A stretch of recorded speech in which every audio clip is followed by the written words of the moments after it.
So this is the wire that comes out. If you ever wondered where that goes to? That's a larger. That looks like one of those runs is Sparkplug, which is that the one? What's that? No. One of these runs is Sparkplug. Nope, not on this. Not that one, okay. On some of them they did, yes. Yeah, there'd be the coil that would be behind. it's got a cast iron cylinder, but I think it's got the neat tags and aluminum.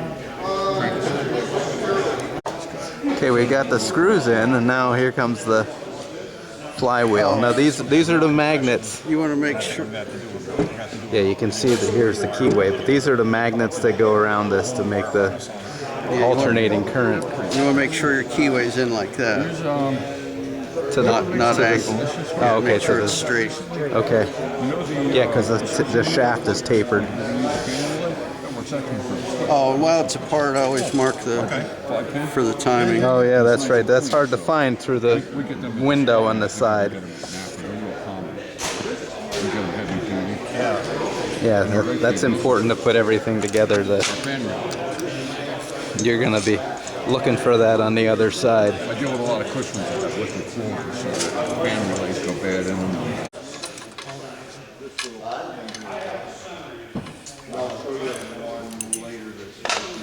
So now we got it laying on its side. He brought his own block of wood and his own tools. All right, so these are the valves. Springs. Valve springs.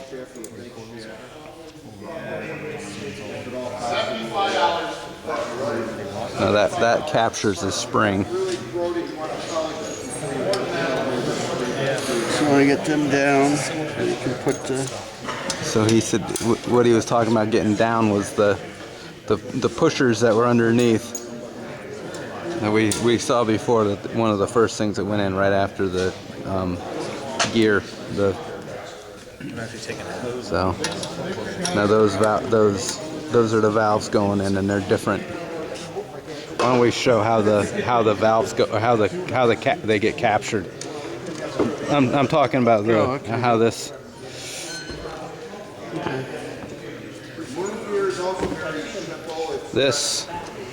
These go on the end of here, and you can't really see it, but that goes into the groove here. Once you see that, it goes into the groove, and then that captures the spring, and that's what happens. You're not going to be able to see it when he puts it in there. All right. You know what? I'm gonna need some grease.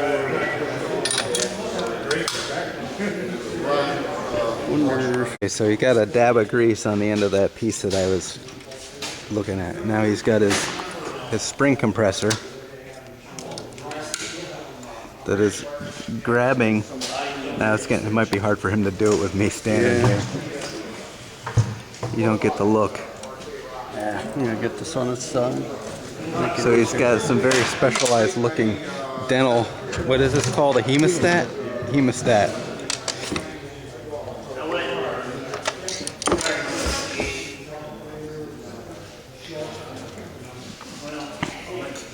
Oh, we got the grease all over there. Oh, that was brilliant. That was my fault.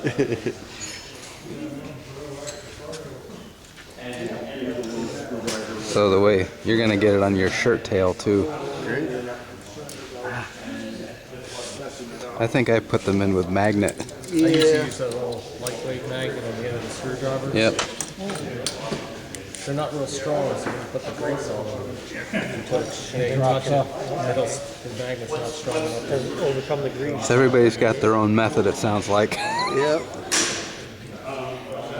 This one isn't working right now. Your guys' suggestions are custom. If you push it off the end with a screwdriver, I think that's what I'd done. You mean to hold the flashlight, Brian? No, I'm all right. It's not something that everybody can look at once. Can't record it.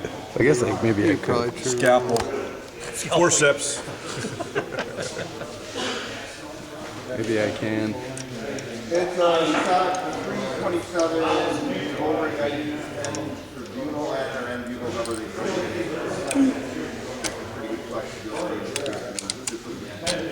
I guess you got it. Yeah. Yeah, you want to make sure they're in too. Yeah, they need to be in. Well, you won't be able to. There's no mistaking it if they're in or not. It'll just slip right past. If you think about it, you always drop it. Don't think about it, it's okay. Right? So the grease holds it on there. Just for the first one, and then you wheel it around to the other Then it'll side. stick on when it's on the back. It'll overcome gravity to stay in there when you put the second one in. So then when he releases, it will. See if I can get this on tape. Then it'll hold on to it with the valve spring will push up against it and hold on. All right, so that's on. Get rid of before it's on everything else. Paying for the excess parts. The leftovers. Sure.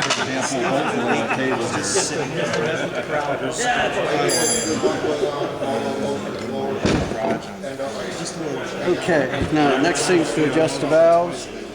You want to check it on compression stroke. The compression stroke, when the piston's at the top, it's probably a good idea to roll it through once anyway. But when the piston's on the top, that's the exhaust stroke right there. This is valve overlap. This is what they call valve overlap. Okay. One's up, one's see how quick. You don't want to adjust it on that. You want to make sure the next stroke is compression. So that's where you want to adjust. Okay, with both valves closed and the And you want to, if you want to see, this is your compression release. As you're coming up on compression, that's lifting the exhaust valve up, and then it goes back down right when you're before you get to the top. And that is to make it turn over a little bit easier. And we looked at on the camshaft, we saw that. So now in here, this nice thing about the 10s and the 12s, well, the 10 on up have an adjustable, you can adjust the valve gap. The K181s, they need to, you gotta grind it out. You gotta grind them. You gotta take the valves out and grind them to adjust the gap.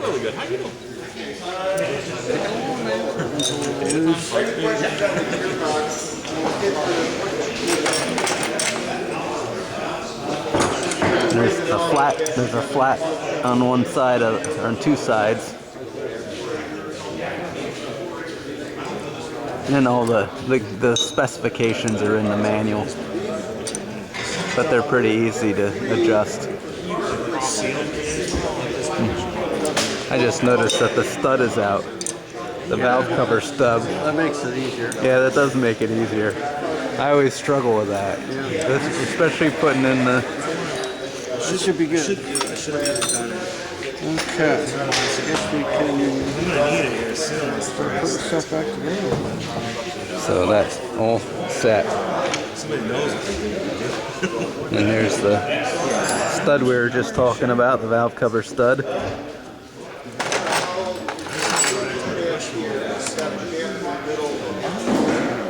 Well, that is a tool that I am not familiar with. Is that specific for that thread? No, it's just, that's what I used to adjust the governor. But that works good for that. Let me get a closer look at that. So, interesting. Never seen one quite like that. Cool, it's got the handles just right for it too. You can still grip it. Okay, breathers.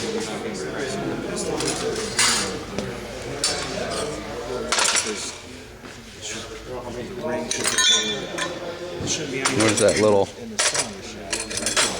There it is. Okay. Like the PCV valve, so to speak.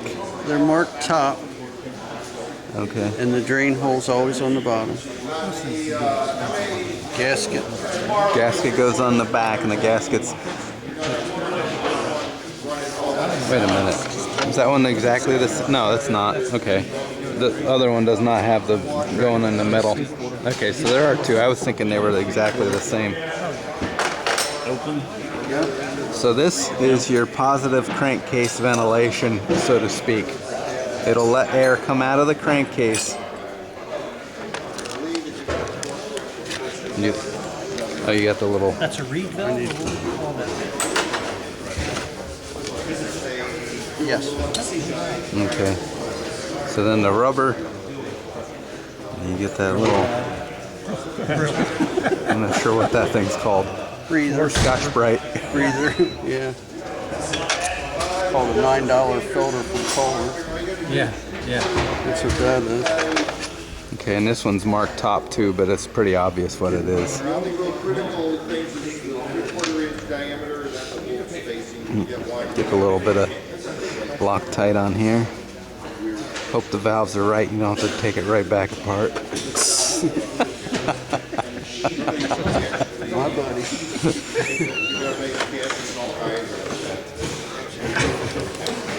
Negative crankcase ventilator got accidentally put in there.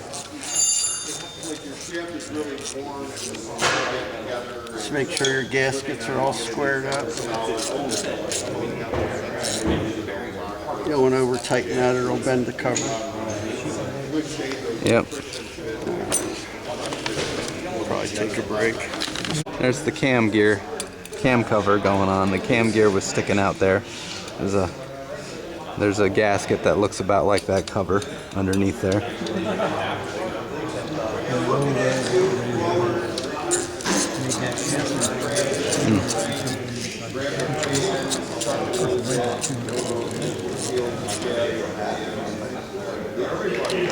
The wire from the points and condenser. We're moving right along. And here's the timing mark for later on when the flywheel is really timed. I was just thinking about that because we say that set the points at 20.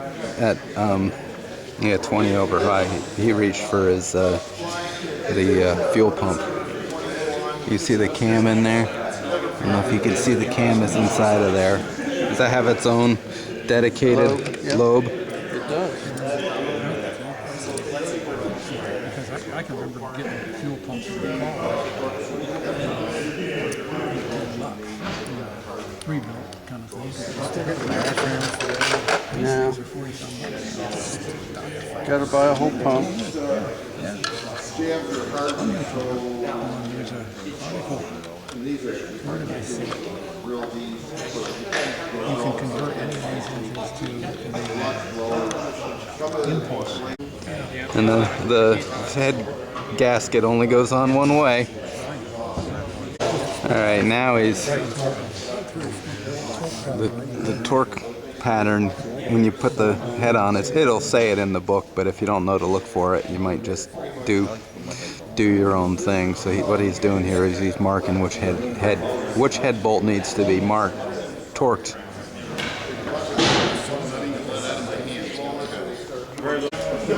Okay, so now what's happening is what he's going to do is he's going to torque them all in order to 20. And then he's going to go back and torque them again. Now the Sharpie tried. Can't see the Sharpie. And then what he's going to do, he'll set the wrench to go to 30. And then he said it's a good idea to go ahead and, after it's run a while, to torque it again. Well, I did want to read about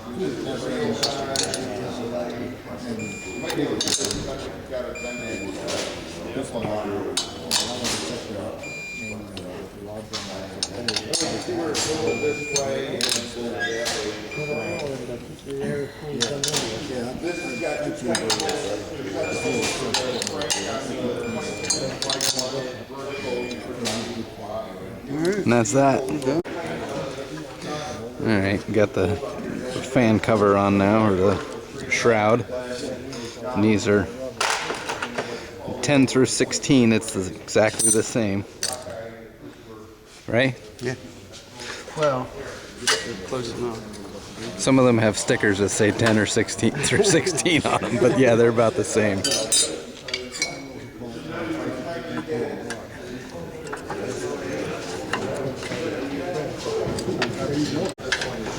This is the wire coming through for the ignition wire. Well, not ignition wire, but from the points over to the coil. These little pins are in one side, but anyway, Hank doesn't get them painted. you start whacking on. He has to do it himself. That's right. Once you get a hold of This is not anything spectacular, just putting the starter on.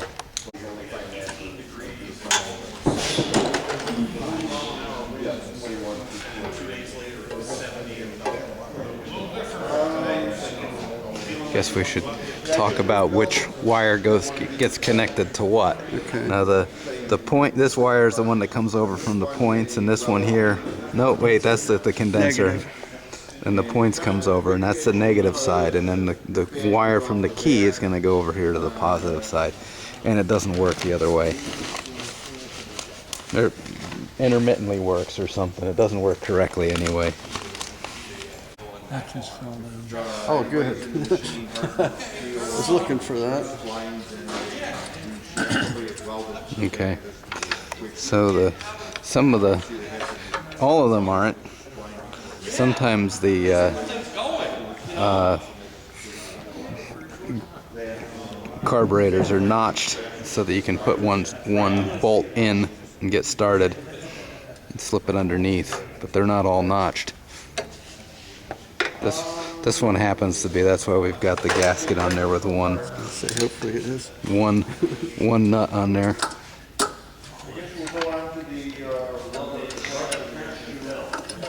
Help yourself. No, thanks, There's no good way to get to that nut or that bolt. You can kind of work halfway around with a screwdriver if you start on the edge of the slot and then move to the other side of the bolt. Now it looks like Brian's doing it all right. Still pain. Yeah, it's still off center, but yeah, you kind of, once it starts getting tight, you kind of go to the outside You gotta go to the other side. and the other side. Now that's nicer than doing the whole thing with an open-ended wrench, because you're not going to get a wrench on there, but you kind of have to move the carburetor back while you go.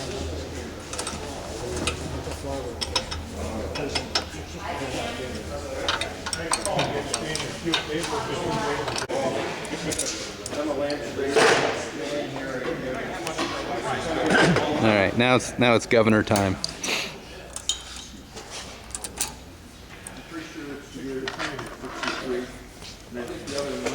So see the ball on the top gets a little bit of lubricant, and then that pops on. And hopefully if they're not too worn out, there's not too much slop in there, and they come off hard. That's not always the case. But you can see the way that all goes together. There's a spacer there, and there's a gap. That's a speed control. Yeah. That's where you adjust your governor Right. speed. Yep.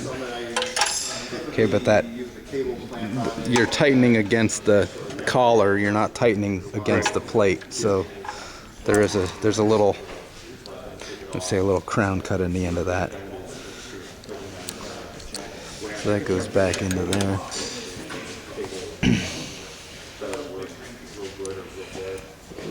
This is gonna be. We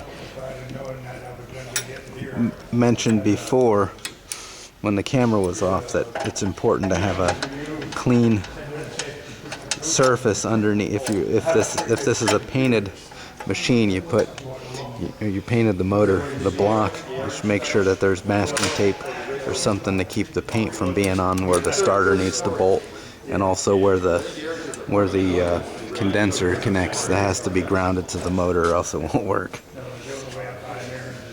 So he is putting. Now that's where you adjust it if it's running too if it's Hunting. yeah, if it's hunting or if it acts like it's getting caught off guard when the governor should be revving up a little bit, and you go ahead and you adjust it there. You move it into a different hole. This is how you adjust your high speed with this piece here that moves. This comes against that, and that's what stops. That's your high speed. Okay. That's how you set your high speed. We'll set that later when it's running. We'll just set it here for a close. Leave it on for now, yeah. We'll just set it about there, and that's usually fairly close. It's your governor limiter.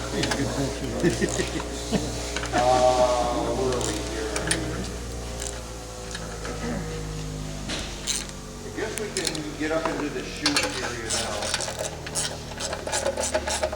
Oh wait, the one that's filled it up like this. There's two adjustable brackets. So if your One here, motor one seems like it's not catching up in time, you move it down, right? It says in the manual how to do it. Okay. Yeah, But that's where you move it. yeah, and that's usually not necessary. Start in the middle. They're pretty forgiving. Yeah, put them in the holes they were in. You should Yeah, if you can see by if it's the wear. the wear now hole.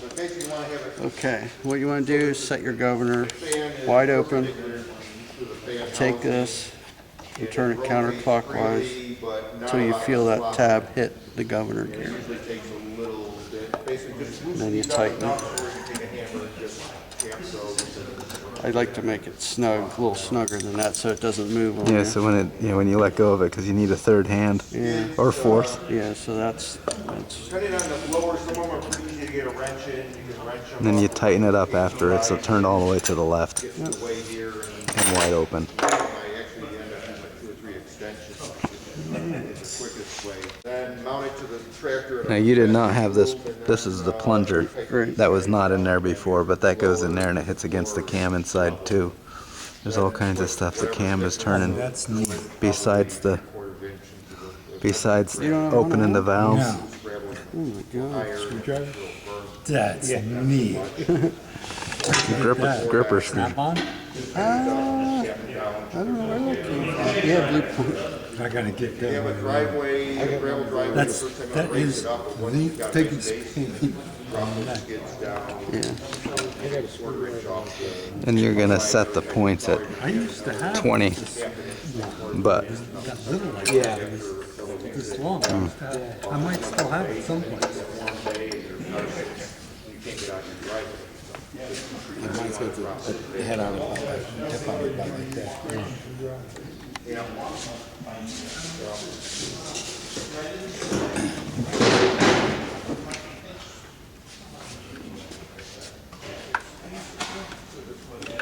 A lot of these will find the wing nuts broken off and, They go up over the if the stud is gone, I typically just take drill it out, maybe square out the holes and put a carriage probe in there. The save on these because these. so he's turned it until it opens. And this is going to be set at 20 over for now, but later on when you're going to find the hole that was marked before, or the mark that was on the flywheel before that we showed, was to make it easier. And there's a mark that was shown before that you're going to line them up. It's supposed to with a timing light.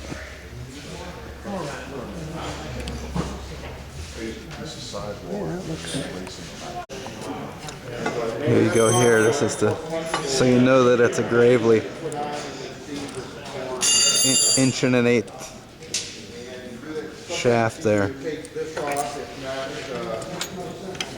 there's just 3 nuts. It's a rider.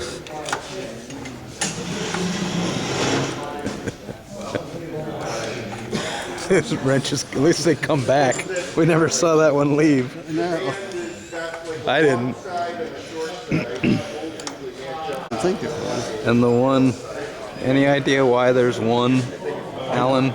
No. Why that one is an Allen wrench? I assume there's not enough room here in the cast. Yeah, maybe. I don't know. Oh, that's for the PTO. So the PTO comes out of the back. right in here. I thought that was just a piece of fluff. Any other questions on it? So now he's putting it on there, torquing it. Yeah. Beep, beep. There probably is a torque for that too. Not quite as critical as the head bolts and stuff. Okay, we're putting oil in it. Hopefully it doesn't run out on the ground.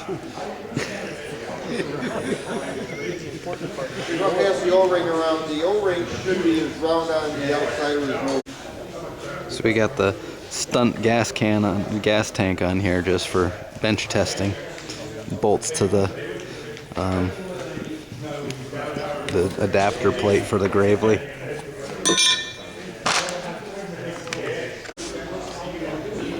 All right.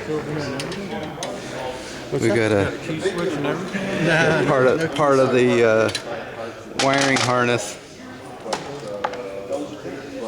Get the voltage regulator and all here going on. All right. How many cranks before it starts? Who's going to bet money on 4? Is this going to be better than the D? What do you think? Oh, I think it's going to be better than the D. Yeah, the D's commission still on. The gas turned on. Yeah, quick way to check is, and then this should blink. You know, if you can see that it blinked because of the background. All right. Hopefully all the gas isn't on that. There's not a lot of gas in there. Get the other way. Yeah, I better turn that. Tilt that the other way.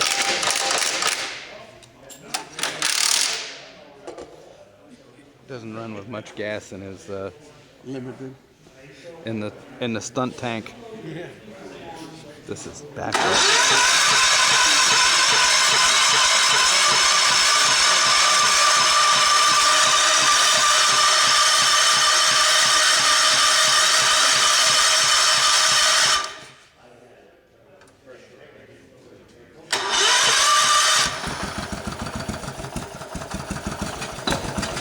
Sounds good.